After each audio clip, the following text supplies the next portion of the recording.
the world is Marvin Lewis still employed?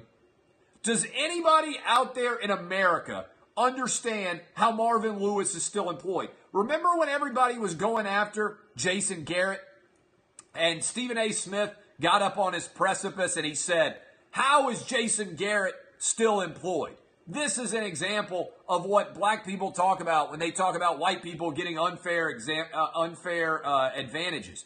What about Marvin Lewis?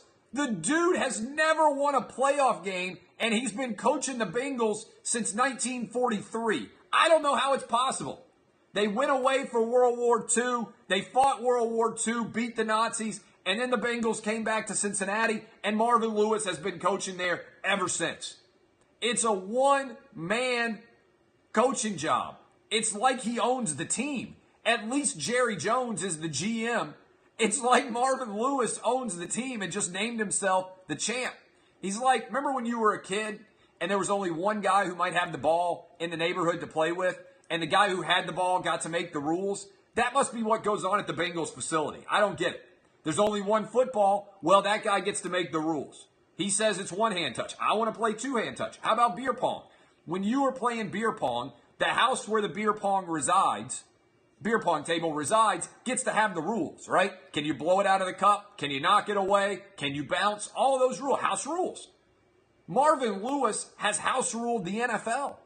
It's like the regular rules of coaching in the NFL don't apply to Marvin Lewis. If Marvin Lewis was white, there would be like 8 beat reporters at ESPN covering Marvin Lewis. Every day they would come on television and they would say, the only reason Marvin Lewis is still employed is because he's a white guy, and this is an example of white privilege.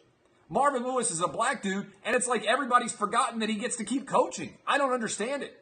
The rules of basic society do not apply when it comes to Marvin Lewis. He just loses, and loses badly every year, and his team's undisciplined. And every year they trot out the Ginger Rocket, Andy Dalton, and Bengals fans try to get excited when they start off the year 3-1. And they're like, this is our year. We're going to pay Andy Dalton $20 million.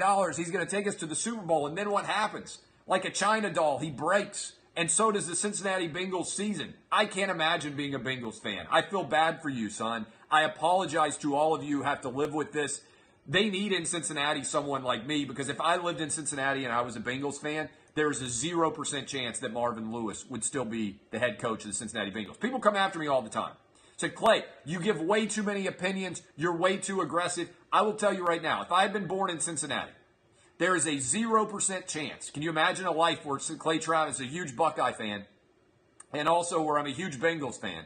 There is a 0% chance that Marvin Lewis would still be employed. All this tells me that no member of the media in the entire Cincinnati area has a functional penis or testes that have descended. Because if they had, they would stand up to the Cincinnati Bengals and say to Mike Brown, you, sir, are indefensible. There is no way Marvin Lewis can remain the head coach, and you certainly can't go hire Hugh Jackson and bring him in.